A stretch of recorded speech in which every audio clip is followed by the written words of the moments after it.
C'est un début d'année à haut risque pour le gouvernement. Environnement économique compliqué oblige, 3 indicateurs seront particulièrement suivis.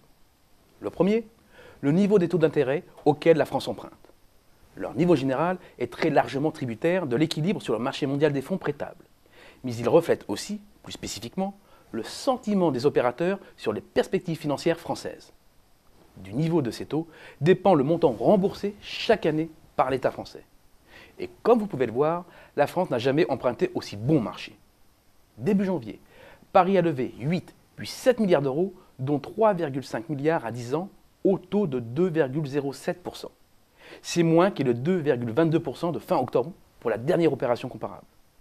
En clair, la France emprunte moins cher qu'avant la perte officielle de son AAA par Moody's. Mieux encore, Paris bénéficie de taux négatifs à très court terme depuis cet été. Ce qui signifie que les investisseurs perdent de l'argent en prêtant à la France. Juste quelques chiffres pour bien comprendre l'enjeu. La France doit emprunter 169 milliards cette année. Et un écart de seulement quelques dizaines de points de base se traduit à terme par une économie de plusieurs centaines de millions d'euros sur le budget.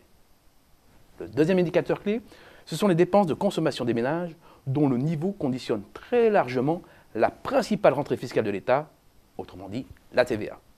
Or, les ménages sont sur la défensive depuis plusieurs trimestres déjà. Résultat, ils freinent leurs dépenses et seule l'inflation soutient la consommation. À moins de 2% en moyenne sur un an, le rythme de progression de la consommation en valeur est au plus bas depuis le printemps 2010.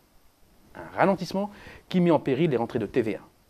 Le risque est bien que le manque à gagner se creuse davantage après un mois d'octobre déjà compliqué. C'est toute l'équation budgétaire qui sera alors remise en cause. Or, le chemin semble déjà pentu pour atteindre les 137 milliards d'euros de rentrée de TVA programmée en 2012. Que dire alors des 141 milliards budgétés pour 2013 ? Sans surprise, enfin, le dernier indicateur, c'est le déficit public. Déjà, parce que les engagements les plus fermes du gouvernement portent sur sa réduction. L'objectif, descendre sous la barre des 3% cette année. Alors c'est vrai, vu la réduction de 3 points environ du déficit public entre 2009 et 2012, cet objectif semble crédible. Mais c'est une vision trompeuse, car ces évolutions annuelles masquent une tendance spontanée beaucoup moins flatteuse liée à la conjoncture. En d'autres termes, si les mesures correctrices prises depuis cet été n'ont pas le rendement espéré, le déficit n'atteindra pas la cible espérée. Le gouvernement risque là sa crédibilité. Taux d'intérêt, consommation et trajectoire trimestrielle du déficit public seront sans aucun doute les 3 indicateurs clés de ce début d'année.